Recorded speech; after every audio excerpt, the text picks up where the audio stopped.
कृष्णा हेगड़े हैं शिंदे गुट के, आनंद दुबे और किशोर तिवारी उद्धव गुट के, और विजय चोरमारे जी वरिष्ठ पत्रकार हमारे साथ जुड़ गए हैं। मैं सबसे पहले कृष्णा हेगड़े जी आपके पास आना चाहता हूं और आपसे सवाल पूछना चाहता हूं कृष्णा जी कि अब आपको सिंबल मिल गया है, इलेक्शन कमीशन ने दे दिया है, लेकिन आपने प्रेस कॉन्फ्रेंस सुनी होगी। जो प्रेस कॉन्फ्रेंस की है अभी उद्धव ठाकरे ने, उन्होंने बोला है कि लोकतंत्र की हत्या है और भले ही आप सिंबल ले जाएं लेकिन जो ओरिजिनल धनुष बाण है वो उन्हीं के पास है। देखिए, अभी हम जैसे आपने कहा एकनाथ शिंदे गुट, तो हम एकनाथ शिंदे गुट नहीं है, हम असली शिवसेना है। तो इलेक्शन कमीशन ने ही ये निर्णय दिया। इसके पहले भी उद्धव जी की जो पार्टी है वो गई थी दिल्ली हाई कोर्ट में सिंबल के मामले में और शिवसेना के नाम के मामले में, और उन्होंने कहा कि इस पर इलेक्शन कमीशन ही तय करेगी कि इसके ऊपर क्या आगे की प्रक्रिया होनी चाहिए। और हम स्वागत करते हैं इलेक्शन कमीशन के डिसीजन का कि उन्होंने हमारे पक्ष में दिया। और पक्ष में क्यों दिया? क्योंकि ये एक नेचुरल जस्टिस था। नेचुरल जस्टिस इसके लिए है क्योंकि 40 विधायक 55-56 में से हमारे पास है, 13 जो सांसद है 18 में से वो हमारे पास है, एग्जीक्यूटिव कमेटी के मेंबर्स ज्यादा से ज्यादा हमारे पास है, जो स्टेट्स के प्रेसिडेंट है वो हमें सपोर्ट करते हैं, अलग अलग स्टेट्स इंडिया में जो है उनके प्रेसिडेंट हमें सपोर्ट करते हैं। 11 लाख शिवसैनिकों का प्रतिज्ञा पत्र हमने इलेक्शन कमीशन में सौंपा है। तो ये नेचुरल जस्टिस के हिसाब से हमें नाम और सिंबल दोनों मिला है। और उद्धव जी ने जो कहा है हम उस पर टिप्पणी नहीं करना चाहते हैं, वो उनका व्यक्तिगत मामला है। ठीक है, आनंद दुबे जी आपने सुन लिया। कृष्णा हेगड़े जी का ये कहना है कि अब शिंदे गुट हमें मत बुलाइए, अब हम आधिकारिक रूप से शिवसेना है। संकेत भाई नमस्ते। लोग कहते हैं कि चुनाव आयोग एक स्वायत्त संस्था है। आज बिल्कुल हम सब निराश हैं, देश की जनता निराश है। लोग कहते थे कि चुनाव आयोग पर विश्वास नहीं, लेकिन हम कहते थे कि नहीं, हम एक फाइट कर रहे हैं, हम एक लड़ाई लड़ रहे हैं, हमें विश्वास है कि चुनाव आयोग न्याय करता है। लेकिन पूरी तरह से बेबुनियाद ये बातें निकली। चुनाव आयोग केंद्र सरकार और बीजेपी के एजेंट के रूप में काम कर रही है और हम निषेध करते हैं आज के इस निर्णय का, क्योंकि हम बार बार हमारे नेता उद्धव बाला साहब ठाकरे जी कहते आए, हम सब कहते आए कि चुनाव आयोग महाराज तब तक कोई निर्णय मत दीजिए जब तक मामला सुप्रीम कोर्ट में चल रहा है। सुप्रीम कोर्ट का निर्णय पहले आने दीजिए, क्योंकि 16 विधायकों के निरस्त का मामला अभी चल रहा है।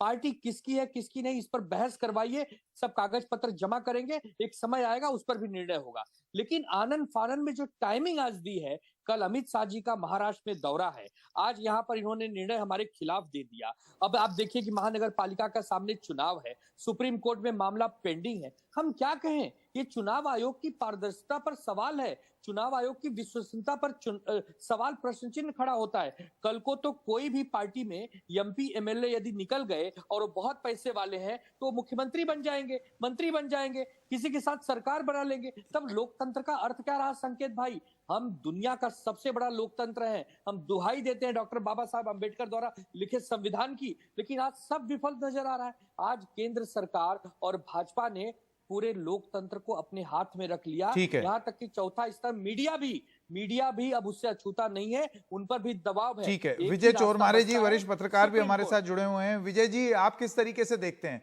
देखिए, एक बात ये कही जा रही है कि यहां पर अगर विधायक और एमपी अगर बहुतायत में हो तो आप विधानसभा में या संसद में आप उस संसदीय दल वो आपके नाम से जाना जा सकता है, लेकिन पार्टी आपके नाम की हो जाएगी या नहीं उसके लिए एक प्रक्रिया और बड़ी होती है। चुनाव आयोग का यह मानना है कि उन्होंने वो प्रक्रिया पूरी करके अपने निर्णय पर आ गए। संकेत जी एक बात देखिए, चुनाव आयोग का आज का जो फैसला है वो संदेहजनक है, क्योंकि जो पूरा चुनाव आयोग का जो उन्होंने ऑर्डर दिए वो तो इतने कम वक्त में नहीं पढ़ सकते, क्योंकि उसमें उन्होंने कौन कौन सी बातों पे जोर दिया है, कौन से मुद्दे ध्यान में लिए, ये पूरे जानने के बाद उस पर विस्तृत टिप्पणी की जा सकते हैं। मगर उद्धव ठाकरे जी ने एक जो बात कही कि उनके तरफ से उन्होंने शपथ पत्र मांगे, उनके तरफ से बहुत सारे कागजात मांगे, बहुत सारे सदस्यों की लिस्ट मांगी, ये सारी चुनाव आयोग ने कवायद किस लिए की? फिर अगर फैसला जो तुमको जो एमपीज और एमएलए के आंकड़ों के बल पर देना था, तो ये सारे कवायद क्यों की? तो शुरू से, जब से ये मामला शुरू है संकेत जी, ये लग रहा है कि जो सुप्रीम कोर्ट से लेकर चुनाव आयोग तक जो कुछ चल रहा है सारा स्क्रिप्टेड मामला है।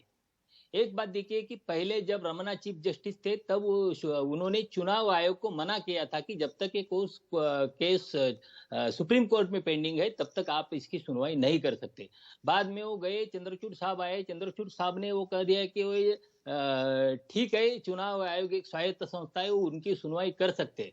मगर सुप्रीम कोर्ट में वो मामला जो तब चल रहा था, तब चुनाव आयोग के वकील सुप्रीम कोर्ट में अपने युक्तिवाद कर रहे थे कि चुनाव आयोग के पास चुनाव आयोग का इसमें क्या इंटरेस्ट था कि अगर सुप्रीम कोर्ट कुछ निर्णय देने वाला है तो चुनाव आयोग पहले से इसमें बहुत सा अपना इंटरेस्ट दिखा रहा था। और ये जो फैसला आया है चुनाव आयोग की तरफ से, महाराष्ट्र में किसी को भी इससे अलग फैसले की अपेक्षा नहीं थी।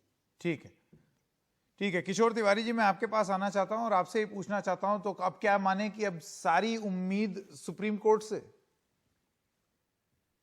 नहीं, सुप्रीम कोर्ट से ही सारी उम्मीद है। और विजय चोरमारे तो बहुत निष्पक्ष बोले। आनंद ने हमारी बात तो रखी ना आपके पास कि इलेक्शन कमीशन ने पक्षपाती बर्ताव किया और election commission day to day reporting भी पीएमओ को करता था। ये मैं बहुत जवाबदारी से बोल रहा हूं। और जिस प्रकार के लोगों को वहां पर कमिश्नर बनाया गया, इस पे तो पहले से विवाद है।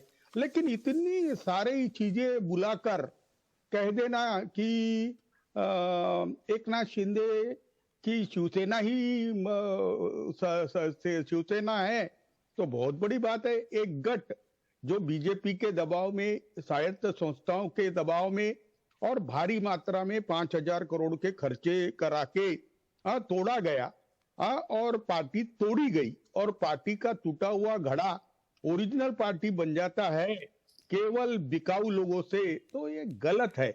अब मैं कृष्णा हेडगे यहाँ है तो ज्यादा उस पर बोलूंगा नहीं, लेकिन जनता में हम जाने का तय कर चुके हैं और सुप्रीम कोर्ट में हमें आज भी विश्वास है। तो इलेक्शन कमीशन से तो फैसला आ गया, अब दो जगह फैसला होना है। एक जनता की अदालत में जो कि बीएमसी के चुनाव में होगा, और दूसरा एक बात बोलूं, सुप्रीम कोर्ट में जो कि उच्चतम न्यायालय। मैं बोल रहा हूँ जनता की अदालत ये अंतिम है और जनता के अदालत के लिए हमने तैयारी कर ली है और हमारे हाथ में मशाल है और अब हम क्रांति के ओर बढ़ रहे हैं।